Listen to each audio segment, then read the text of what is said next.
Today's episode of SpaceTime is brought to you by the Dollar Shave Club. Join the club and get a great shave at an even better price. And to let them know you came from here, use the link dollarshaveclub.com/space for a special offer exclusive to us. This is SpaceTime Series 20, Episode 85, coming up on SpaceTime.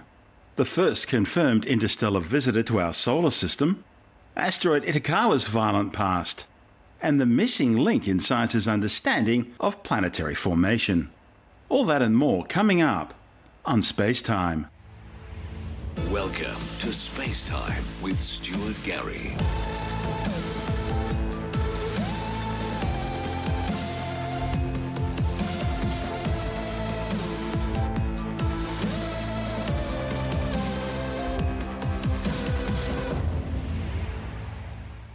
Astronomers have confirmed their first interstellar visitor to our solar system. The 400-metre wide newly discovered asteroid or comet, which has been designated A2017U1, is moving incredibly fast. Astronomers are urgently working to point telescopes around the world and in space at this notable object. Once these data are obtained and analysed, astronomers will know more about the origins and possible composition of the new visitor. A2017U1 was discovered on October the 19th by the University of Hawaii's Pan-STARRS 1 telescope during NASA's search for NEOs or near-Earth objects which could pose a threat to our planet. Astronomers have been waiting for this day for decades.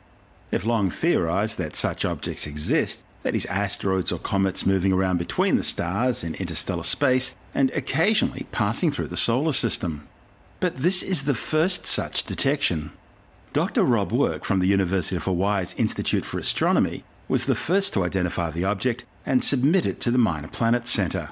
He subsequently searched the Pan-STARRS Image Archive database and consequently found it in images taken the previous night. However, it hadn't been identified by moving object processing. Work immediately realized that this was somewhat of an unusual object. Its motion couldn't be explained using either normal solar system asteroid or comet orbital data. Work then contacted fellow astronomer Marco Michelli, who had the same realization using his own follow-up images taken at the European Space Agency's telescope on Tenerife in the Canary Islands. The combined data allowed scientists to determine that this object must have come from beyond the solar system. David Farnashare from NASA's Center for Near-Earth Object Studies at the Jet Propulsion Laboratory in Pasadena, California, describes the object as having the most extreme orbit he's ever seen. The NASA team plotted the object's current trajectory, determining that it came from the direction of the constellation Lyra, cruising through interstellar space at 25.5 kilometers per second. The object approached our solar system from almost directly above the ecliptic, the orbital plane upon which the planets and most asteroids orbit the Sun. This means it didn't have any close encounters with the 8 major planets during its plunge towards the Sun. On September 2nd, it crossed under the ecliptic just inside Mercury's orbit, and then made its closest approach to the Sun on September 9.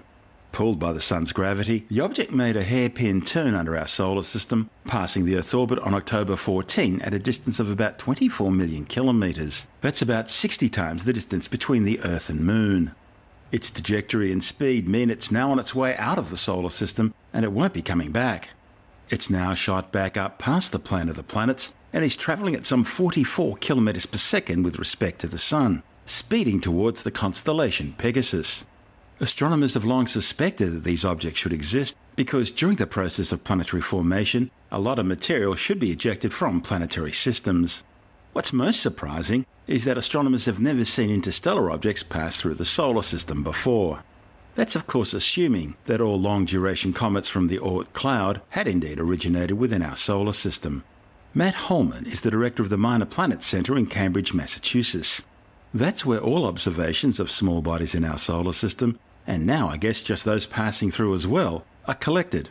Holman says this discovery demonstrates the great scientific value of continuous wide-field surveys of the sky, coupled with intense follow-up observations to find things scientists wouldn't otherwise know are there. And one more important point, since this is the first object of its type ever discovered, rules for naming this type of object will need to be established by the International Astronomical Union. It'll be interesting to see what they decide. This is SpaceTime. I'm Stuart Gary.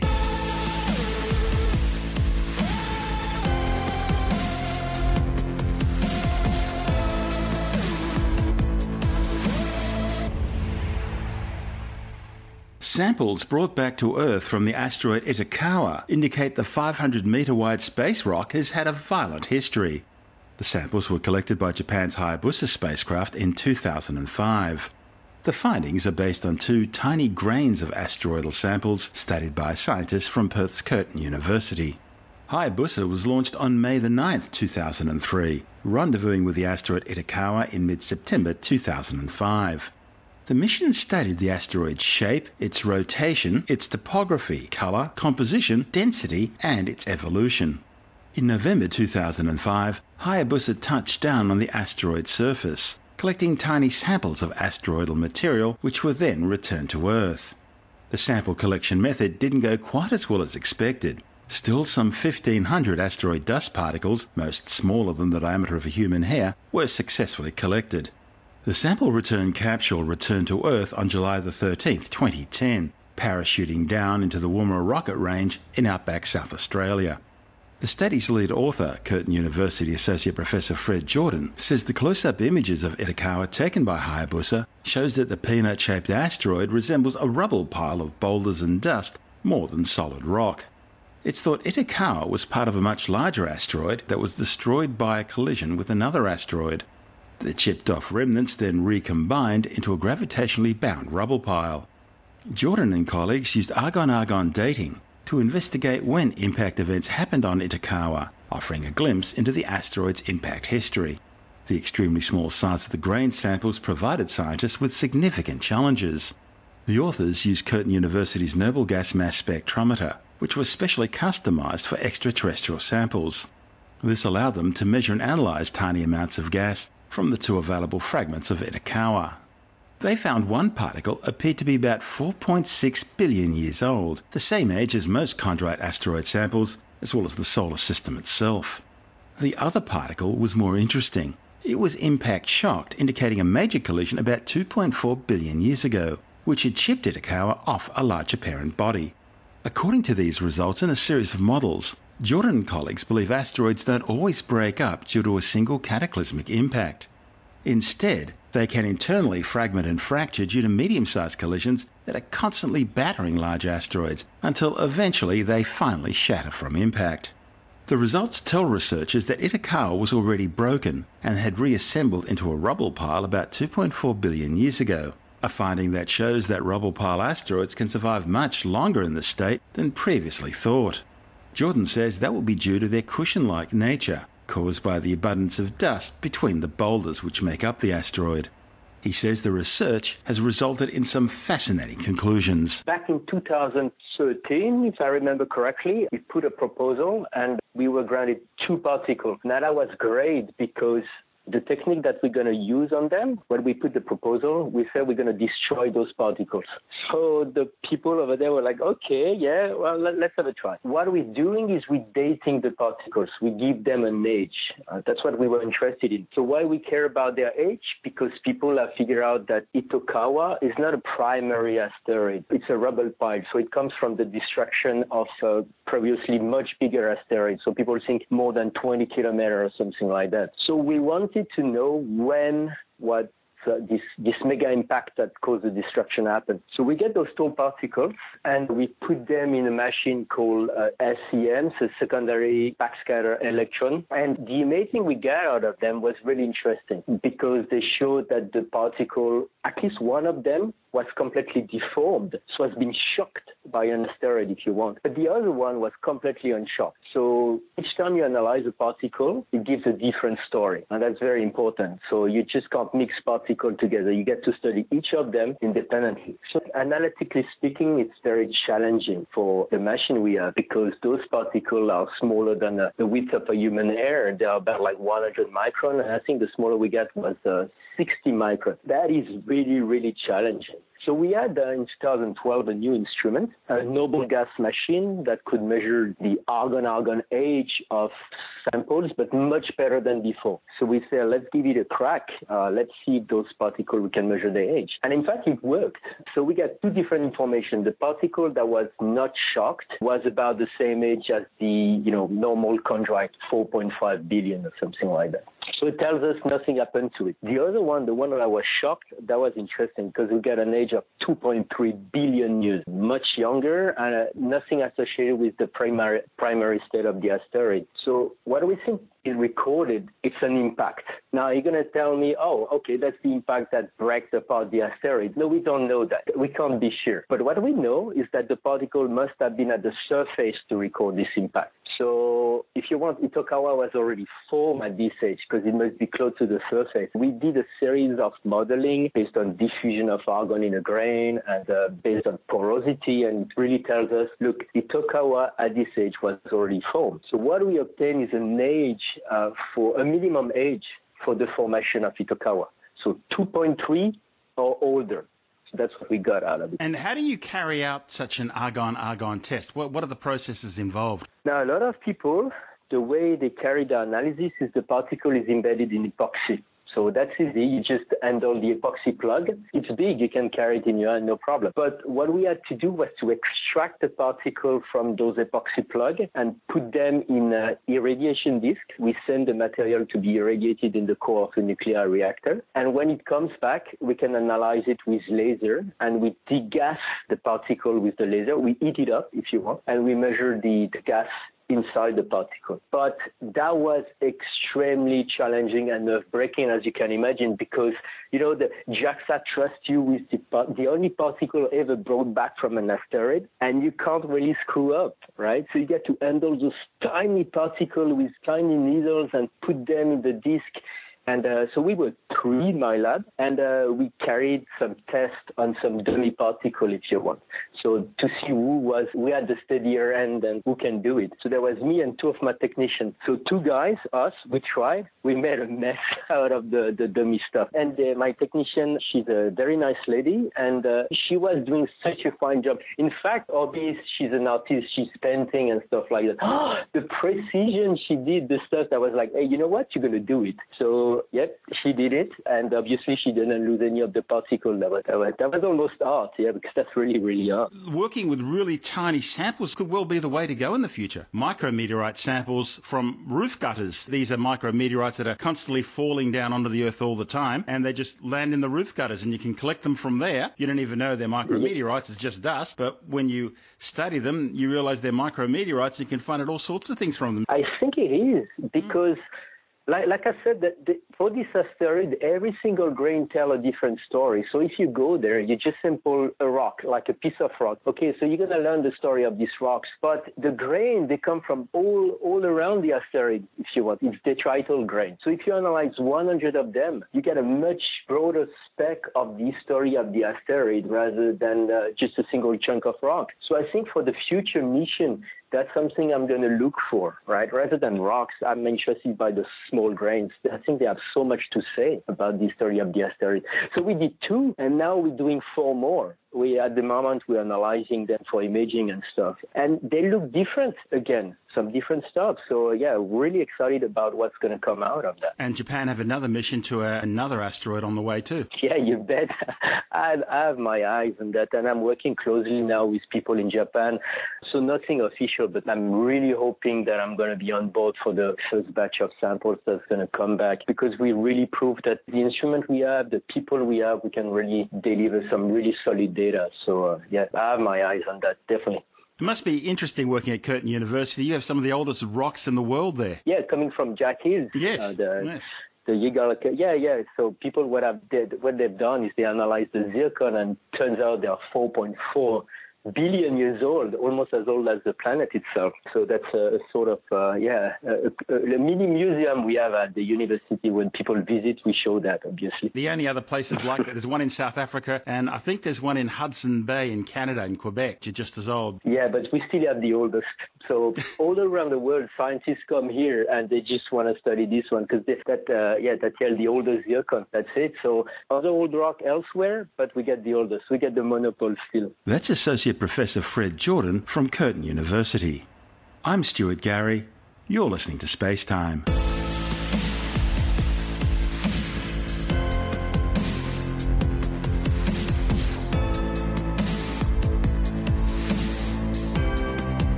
Scientists have confirmed that planets are created by small particles coming together over time to form progressively larger and larger bodies. The findings, reported in the Journal of the Monthly Notices of the Royal Astronomical Society, provide an important missing link in science's understanding of how planets are formed. The missing piece of the puzzle was discovered by the European Space Agency's Rosetta mission to the comet 67P Churyumov-Gerasimenko. A key component of Rosetta's mission was to determine how comet 67P formed 4.6 billion years ago during the solar system's birth. The study's lead author, Professor Jürgen Blum from the Technical University in Braunschweig, Germany, says there have been many proposals to explain planetary formation. But the observations from Rosetta show that there's only one way that comet 67P could have evolved. You see, comet 67P consists of dust pebbles ranging between millimetres and centimetres in size. Dust pebbles are planetary building blocks formed in the solar nebula by sticking collisions between dust and ice particles. The solar nebula is a rotating disk of gas and dust, out of which the Sun and its solar system formed 4.6 billion years ago. These dust pebbles are concentrated so strongly by an instability in the solar nebula that their joint gravitational force ultimately leads to a gravitational collapse. Although it sounds very dramatic, it's actually a very gentle process in which the dust agglomerates are not destroyed but are combined into larger and larger bodies with an even greater gravitational attraction. This continuous accumulation of dust agglomerates into a coherent body is virtually the birth of the comet. Now, due to the relatively small mass of comet 67P, remember it's only about 5 kilometres wide, the pebbles managed to survive intact until now, allowing scientists to confirm the hypothesis for the first time. In fact, the pebble collapse formation model can explain many observed properties of comet 67P, for instance its high porosity and how much gas appears to be escaping from its insides. Blum says this process forms the missing link between the well-established formation of dust pebbles and the gravitational accretion of planetesimals into planets. Scientists have pondered over this process for years. Rosetta is the first spacecraft to orbit a comet and the first to try and send a lander down to the comet's surface. Understanding the evolution of our solar system and its planets was one of the main objectives of the Rosetta mission.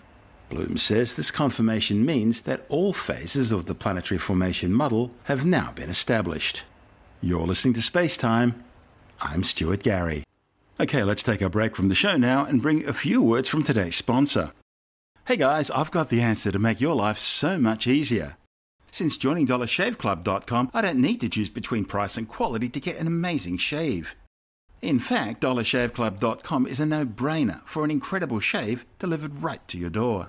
DollarShaveClub.com delivers high-quality razors right to my home for a lot less than what I used to pay. And so once you join the club, there's no reason to deal with all that hassle of going to the store and buying expensive razors. Just go to DollarShaveClub.com and pick a razor that works for you from their amazing lineup of blades.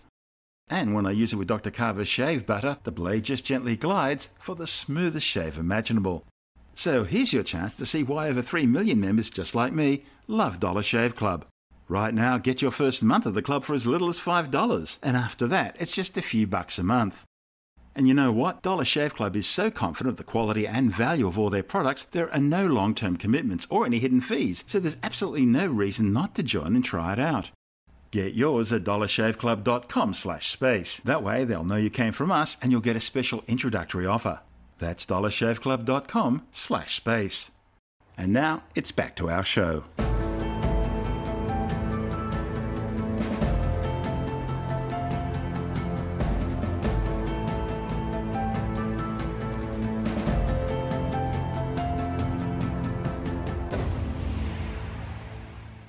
Existing models on dark matter claim that the superdense cores of the largest galaxy clusters contain massive galaxies with so much dark matter that they can never move. The problem is, new observations have shown that this density is much smaller than predicted, and that galaxies at the centers of these clusters do move, or at least they wobble. Galaxy clusters are the largest known structures in the universe. Each cluster can contain thousands of galaxies and hot gas. But more importantly, they contain this mysterious substance called dark matter, which accounts for some 27% of all the matter and energy in the universe. Everything we see in the universe, the stuff made up of atoms, from galaxies and stars through to planets and cars and trees and houses and people, combined we call all this stuff baryonic matter. but it makes up only 20% of all the material in the universe. The other 80% is dark matter. We can't see it, but we know it's there because we can see its gravitational effect on normal matter. And as far as we know, gravity is the only way dark matter interacts with normal matter. So understanding dark matter is really important to understanding the universe. As well as containing huge amounts of dark matter, every galaxy cluster contains a central galaxy that is brighter and more massive than all the other galaxies in the cluster. This one central galaxy is simply referred to by astronomers as the brightest cluster galaxy, or BCG. Recent evidence from simulations of exotic non-standard dark matter shows that these brightest cluster galaxies actually continue to wobble long after the overall galaxy cluster is relaxed. This is the residual wobbling caused by the massive merging of galaxy clusters. The authors compare their observations of 10 galaxy clusters to the predictions of the Brahma suite of cosmological hydrodynamical simulations, finding the two didn't match. According to the standard model of dark matter, the cold dark matter hypothesis, this wobbling shouldn't exist because the enormous density of dark matter keeps the central galaxy, the BCG, tightly bound at the centre of the galaxy cluster. This mismatch between what's supposed to happen and what the actual observations show does happen suggests the existence of as yet unknown physics that haven't been accounted for. The galaxy clusters that the astronomers studied also act as strong gravitational lenses. In fact, they're so massive they warp spacetime sufficiently to distort light passing through them like a lens. It's this quality which can be used to map dark matter, working out where the centre is, and then observing how the brightest cluster galaxy wobbles around the centre. The study's lead author, David Harvey, from EPFL's Laboratory of Astrophysics, says brightest cluster galaxies tend to slosh around at the bottom of the halos. This indicates that instead of a dense region at the centre of the galaxy cluster, there's a much shallower central density, a striking signal of exotic forms of dark matter right at the heart of galaxy clusters. The wobbling also shows that the brightest cluster galaxies cannot coincide exactly with the cluster's halo, meaning that certain models of galaxy clusters will need to be adjusted. The authors are now planning to extend their search through the far larger survey of galaxy clusters offered by the Euclid project. They hope this will allow them to confirm their findings, but also to determine if brightest cluster galaxy wobbling originates in new fundamental physics or a novel astrophysical phenomenon. I'm Stuart Gary. This is SpaceTime.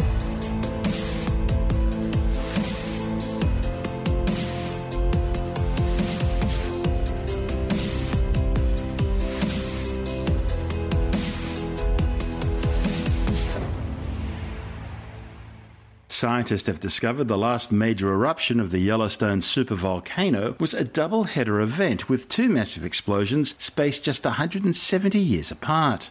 The findings are based on an analysis of volcanic ash which spewed from Yellowstone during the super eruptions some 630,000 years ago.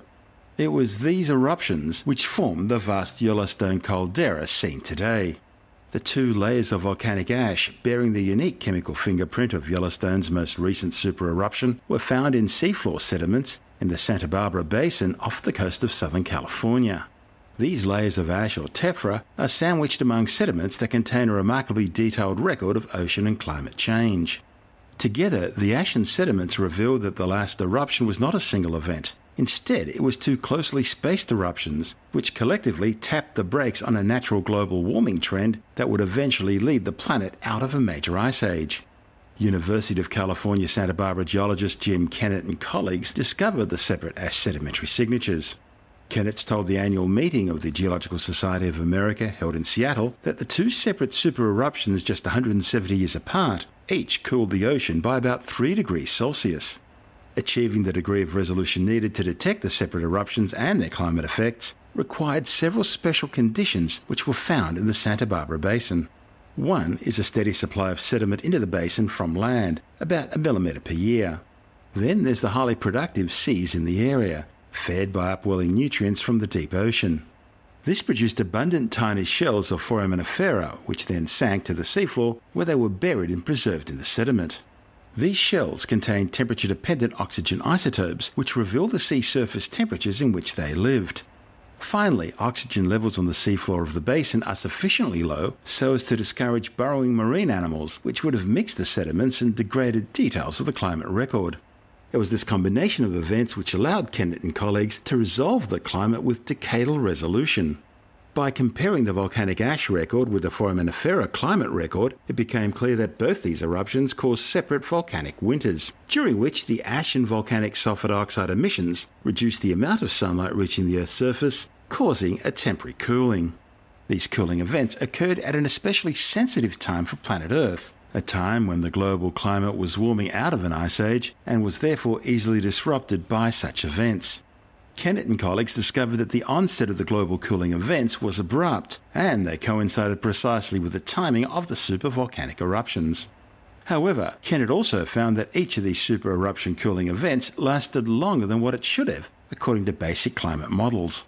The researchers saw enough overall planetary cooling of sufficient magnitude and duration that there must have been other feedbacks involved. Now, these feedbacks may have included things like increased reflectivity of sunlight off sea ice and snow cover, or possibly a change in ocean circulation, cooling the planet for longer. This is Space Time. I'm Stuart Gary.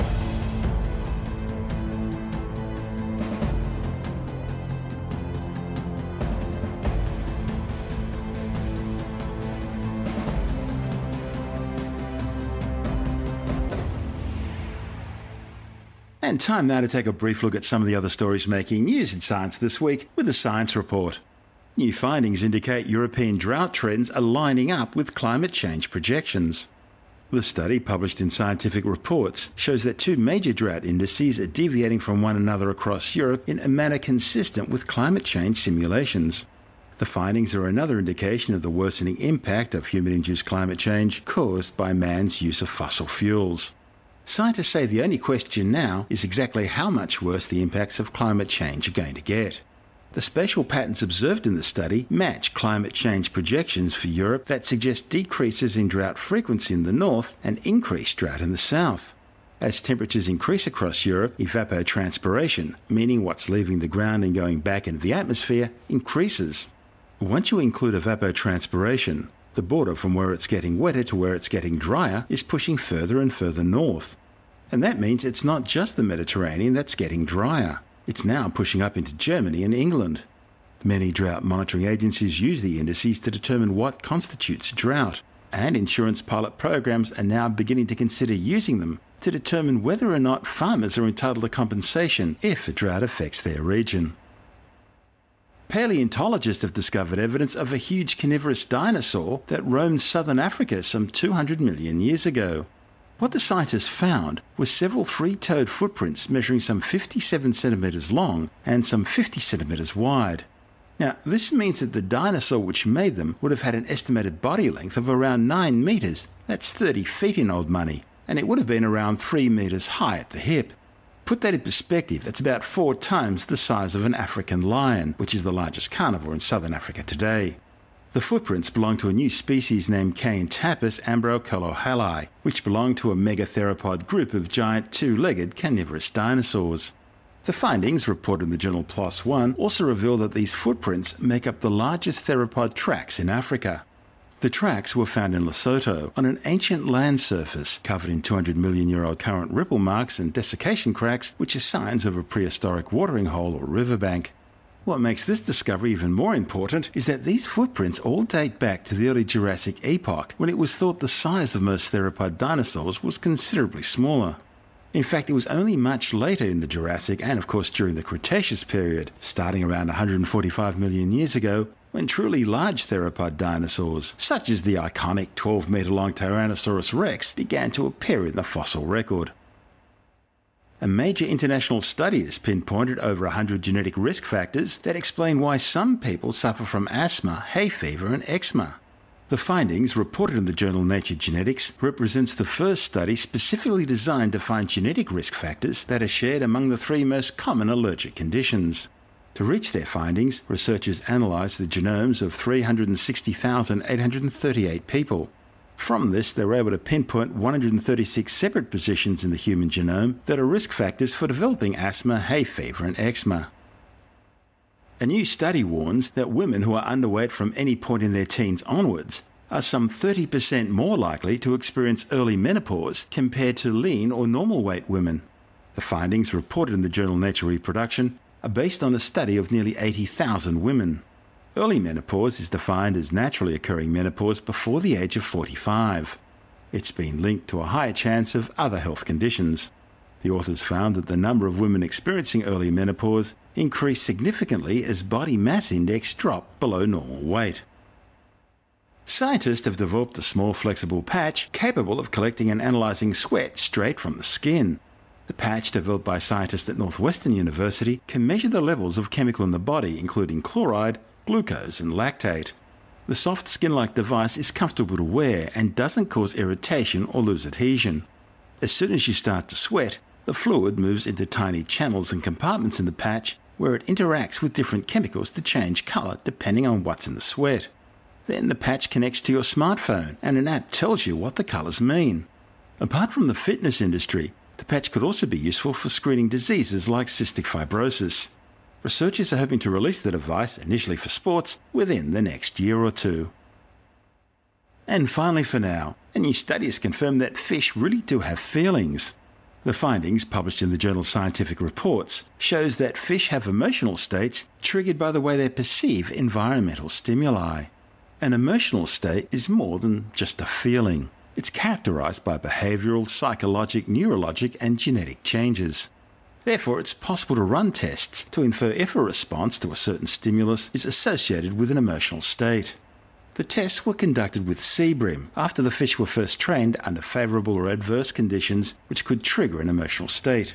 Contrary to what would be expected from a non-emotional response, researchers observed that the fish responded differently to the same stimulus depending on the way in which they are assessing the stimulus. The emotional reactions were monitored through the evaluation of interaction or escape behaviours among fish, measuring the levels of cortisol, a stress hormone, and assessing the brain areas that were activated and that are known to be associated with positive or negative emotional states. The study reveals that the ability to assess emotional stimuli may have a simpler neurological basis than what's expected to be conserved throughout animal evolution. It's the first time fish have been shown to have emotional responses to stimuli, meaning that this cognitive capacity may have evolved around 375 million years ago, far earlier than previously thought.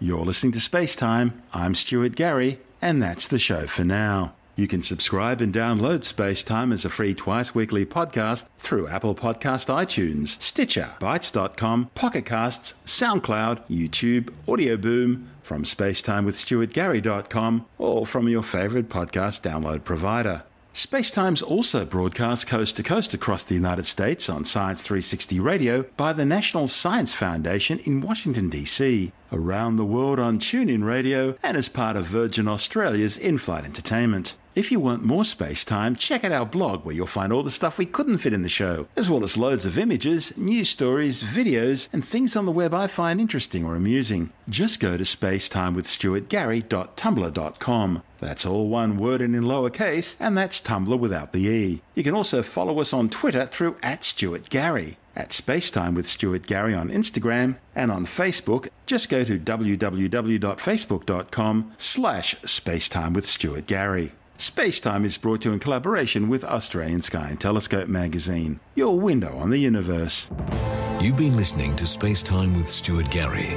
This has been another quality podcast production from Bytes.com. SpaceTime was brought to you today by the DollarShaveClub.com, a quality shave for less. And remember to use our special link to get an exclusive introductory offer. That's DollarShaveClub.com/space.